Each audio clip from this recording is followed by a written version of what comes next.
तो हेलो दोस्तों, कैसे हैं सारे लोग। जेई मेंस 2024 के मैं पीवाईक्यूज़ को सारे पीवाईक्यूज़ को ख़त्म कर रहा हूँ। मैंने इंटीग्रेशन मतलब जो कैलकुलस वाला पार्ट है उसका तो ऑलमोस्ट मैंने ख़त्म कर चुका है। आप हमारे वीडियोस पे जाकर के देख सकते हैं, ठीक है। तो आज की इस वीडियो में हम लोग क्वाड्रेटिक इक्वेशन का एक क्वेश्चन करने जा रहे हैं, ठीक है। अब इस क्वेश्चन में जो लगती है चीज़, ठीक है, वो क्या लगती है, न्यूटन्स फार्मूला लगता है, ठीक है। न्यूटन्स का फार्मूला लगता है क्वाड्रेटिक का, न्यूटन्स फार्मूला फॉर क्वाड्रेटिक करके, ठीक है। तो अब जिसको ये आता है उसके लिए तो सवाल बहुत ही आसान है, बहुत ही आसान फिर भी नहीं है, मतलब सोचना पड़ेगा। और जिसको नहीं आता है तो भैया उसके लिए तकलीफ़ है, पर कोई बात नहीं, ठीक है। तो न्यूटन्स फार्मूला क्या है, जैसे मान लो मैं आपको पहले न्यूटन्स फार्मूला इधर बता देता हूँ ताकि ताकि जिसको नहीं आता रहे वो भी कर ले, ठीक है। क्या होता है उसमें, लाइक आपके पास कोई क्वाड्रेटिक है, ठीक है। क्या है, A x square plus B x plus C equal to zero, ऐसे कोई क्वाड्रेटिक है, ठीक है। अब मैंने एक चीज़ डिफाइन कर दी, क्या, लाइक मैंने बोल दिया कि पी एन, ऐसा मैंने कुछ पी एन बोल दिया। और पी एन मान लो इसके दो रूट होंगे ना, अब इसके एक रूट होगा अल्फ़ा, इसका एक रूट होगा बीटा। और मैंने पी एन को ऐसा कुछ डिफाइन कर दिया कि a alpha raise to N plus minus b beta raise to N, ठीक है। अब ये क्या है, ए कोई भी कॉन्स्टेंट, ठीक है, या फिर अच्छा सॉरी मैंने ए इस्तेमाल किया ना, मेरे को ए भी नहीं लेना चाहिए। मैं एक काम करता हूँ, मैं एल और एम ले लेता हूँ। एल और एम अच्छा लगेगा क्या, ठीक है, एल और एम, ठीक है। तो L alpha raise to N plus B plus M beta raise to N, ठीक है। ऐसा कोई भी फॉर्मेट हो, आपका न्यूटन्स फार्मूला इमीडिएट अप्लाई हो जाता है, ठीक है, इमीडिएट। और वो न्यूटन्स फार्मूला क्या है, वो न्यूटन्स फार्मूला ऐसा है कि जैसे आपने मान लो ये क्वाड्रेटिक है, ठीक है। अब इस क्वाड्रेटिक में आपको क्या करना है कि ए है, ठीक है, ए को ऐसे ही लिख दो और अपनी ज़रूरत अनुसार, ठीक है, लाइक आपको क्या करना है, आपको ना एक्स स्क्वायर को पी एन से रिप्लेस करना है, एक्स को आपको पी एन माइनस वन से रिप्लेस करना है। और कांस्टेंट जहाँ पर वन है ना, लाइक ये देखो, ये एक्स स्क्वायर है, ये एक्स है, ये कांस्टेंट है वन है यहाँ पर, ठीक है। तो वन को आपको रिप्लेस करना है पी एन माइनस टू से, बस अगर आपने इतना कर दिया तो आपका न्यूटन्स फार्मूला अप्लाई हो जाएगा। तो आपको क्या करना है, ए एक्स स्क्वायर की जगह पी एन माइनस टू, ठीक है, पी एन करना है, ठीक है, P N plus B P N minus one, ठीक है, plus C into P N minus two is equal to zero, ठीक है। ये एक रिलेशन आ जाता है। अब इस रिलेशन को ही वो लोग ना मतलब ज़बरदस्ती जेई मेंस वाले जो है ज़्यादा इस्तेमाल करवाते हैं, ठीक है। अब देखो पूरा उनका सवाल जो है इस पर ही बनता है, ठीक है। अगर आपको ये चीज़ इतनी आ गई ना तो इसी को घुमा फिरा के कैसे ना कैसे वो इस्तेमाल करा रहे रहेंगे, ठीक है। तो अब आपके पास ऑप्शंस भी है। मैं पहले शायद ऑप्शंस नहीं डिस्प्ले करता था, बट मैंने सोचा यार बच्चों को तकलीफ होती रहेगी, इसलिए मैंने ऑप्शंस भी ला दिया आपके लिए, ठीक है।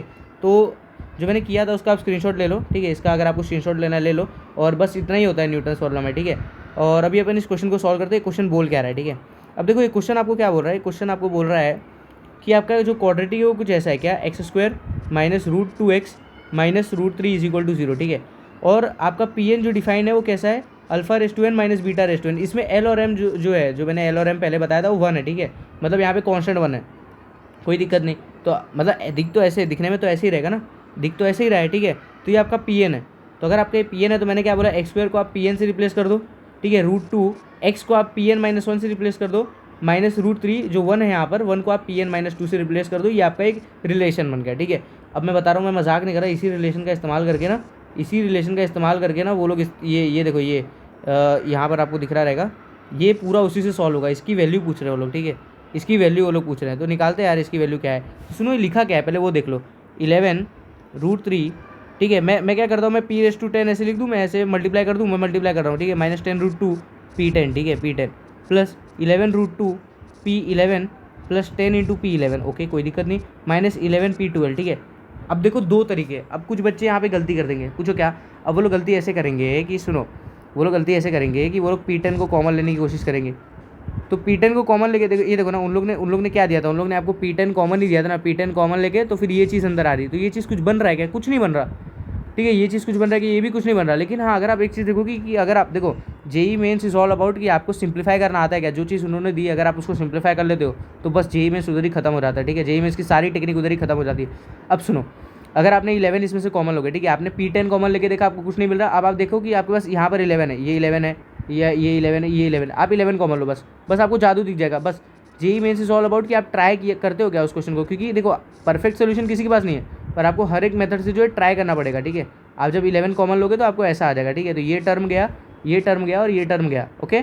एंड जब आप 10 कॉमन लोगे तो माइनस 10 कॉमन लो, माइनस 10 मतलब 10 कॉमन लो ना, हाँ 10 कॉमन लो तो पी 11, ठीक है, ये पी 11 आ जाएगा, माइनस रूट टू पी 10 आ जाएगा, ठीक है। ऐसे ऐसे समझ रहे हो कि नहीं यार, आप लोग बताओ समझ रहे हो कि नहीं।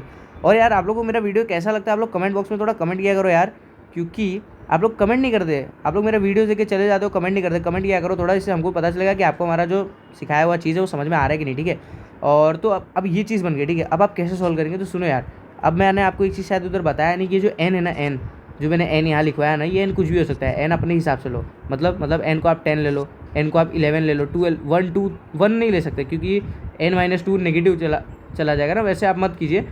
n-2 को पॉजिटिव रखना है, ठीक है। तो 2 के बाद से आप कुछ भी रखो, समझ रहे हो ना, 2 के बाद से आप कुछ भी रखो। तो कुल मिला के बात ये है ना आपका कि आप n की जगह कुछ भी रखो, लेकिन आप n क्या रखोगे, सुनो अब इसमें क्या है, इसमें आप देखेंगे P10 है, P11 है, P12 है, ठीक है। तो P12 है ना, तो पक्की बात है ये P12 होगा ना, ये P12 होगा ना, तभी तो यहाँ पर P10 और P11 तीनों आ जाएंगे ना, समझ रहे हो कि नहीं, P10 आ जाएगा ना। अगर आप इसको मान लो 11 ले लेते तो यहाँ 11 आता है, यहाँ 10 आता है, यहाँ 9, पर 9 की तो इसमें ज़रूरत ही नहीं है ना, ये जो चीज़ बन रही है मेरे पास इसमें 9 की तो ज़रूरत ही नहीं है ना दोस्तों। तो हम क्या लेंगे, 12 दिख रहा है, 11 दिख रहा है, 10 दिख रहा है, तो सबसे बड़ा 12 है, तो 12 लिख लो, फिर 10 लिख लो, फिर ये एक रिलेशन आपका बन गया, समझ लो, ये एक रिलेशन आपका बन गया, कौन सा, ये वाला एक रिलेशन बन गया, ठीक है। तो अगर आप ध्यान से देखेंगे ना, तो P12 माइनस √2 P10 माइनस √3, ये इसका नेगेटिव है, ठीक है। अब इसको अगर आप वो साइड भेजेंगे ना, तो आपको आ जाएगा √2 P10 प्लस √3 P, अरे यार ये 11 आएगा ना, ये 11 आएगा, सॉरी ये 11 आएगा, ठीक है, ये 11 ठीक है, और √3 P10 माइनस P12, ठीक है, एग्जैक्टली ये मैंने बस वो साइड भेज दिया सबको, ये सारी टर्म को मैंने वो साइड भेज दिया, ये सब नेगेटिव हो गए, तो मतलब इस चीज़ की जो वैल्यू आ रही है वो जीरो आ रही है, समझ रहे हो, ये जो पूरी चीज़ आ रही है ना, जीरो आ रही है। अच्छा, अब दूसरा क्या है, अब दूसरा अपने पास है ये टर्म, कौन सा टर्म, ये टर्म, बस अगर अपन ये टर्म सॉल्व कर देते हैं तो अपना आंसर आ जाता है, कौन सा टर्म, ये टर्म अगर अपन सॉल्व करते हैं तो अपना आंसर, तो ये टर्म क्या है, 10 times P11 minus √2 P10, okay. देखो अगर आप देख के समझ रहे हो तो अच्छी बात है, √2 P10 आपको दिख रहा है ना, इसका मतलब पक्की बात है ये Pn-1 को P10 होना पड़ेगा ना, तो √2 यहाँ लिख दो ना P10, समझ रहे हो। तो अगर आप यहाँ 10 लिख रहे हो तो ये इससे एक बड़ा है ना, तो P11 आएगा नहीं, और ये इससे एक छोटा है ना, तो P बोलो 10 से छोटा 9 आएगा ना, =0, ऐसे ही होगा ना, बोलो, समझ रहे हो कि नहीं। देखो मेरे को यहाँ पे √2 P10 दिख रहा था, तो मैंने बोला √2 मेरे इक्वेशन में जहाँ से मेरे को सिंप्लीफाई करना है वो यहाँ पर है, ठीक है। तो मैंने बोला यार इसी इक्वेशन में अगर मैं यहाँ पर 10 लिख लूँ, n-1 को अगर मैं 10 लिख लूँ तो n कितना हो जाएगा मेरा 11, और n-2 मेरा कितना हो जाएगा 9, समझ रहे हो कि नहीं, n-2 मेरा 9 हो जाएगा, बस मैंने वही तो लिया, तो P11 माइनस √2 ये रिलेशन आ गया। अब इतना चीज़ आपको दिख रहा है, ठीक है, इतना चीज़ आपको दिख रहा है P11 माइनस √2 P10, तो इसकी वैल्यू कितनी हो जाएगी, इसकी वैल्यू ये नहीं हो जाएगी 10 इंटू, अरे बताओ 10 इंटू ये नहीं, इसकी ये वो साइड जाएगा ना √3 P9, तो बस यार इसका आंसर आ जाएगा √3 P9, ऐसा आ जाएगा इसका आंसर, समझ रहे हो क्या मैं बताना चाह रहा था, यही इसका आंसर है, ठीक है। तो आई होप आपको जो है मेरा वीडियो समझ आया होगा, और अगर आपको कोई भी क्वेरी है तो ज़रूर कमेंट बॉक्स में करो, मतलब कमेंट बॉक्स में लिख दो, ठीक है, कि ये क्वेरी है हमको, एंड आई होप आपको जो मैंने समझाया वो समझ में आया होगा। तो इसका आंसर आता है 10√3 टाइम्स P9। तो अगर आप देखेंगे ध्यान से तो फर्स्ट ऑप्शन जो है आपका मैच कर जाता है, ठीक है, ये वाला ऑप्शन जो है आपका मैच कर जाता है। तो जिसने भी ये टिक किया रहेगा और +4 उसको मिला रहेगा, और बाकी सबको -1, ठीक है। तो थैंक यू गाइज, मिलते हैं आपसे जो नेक्स्ट वीडियो में, ओके।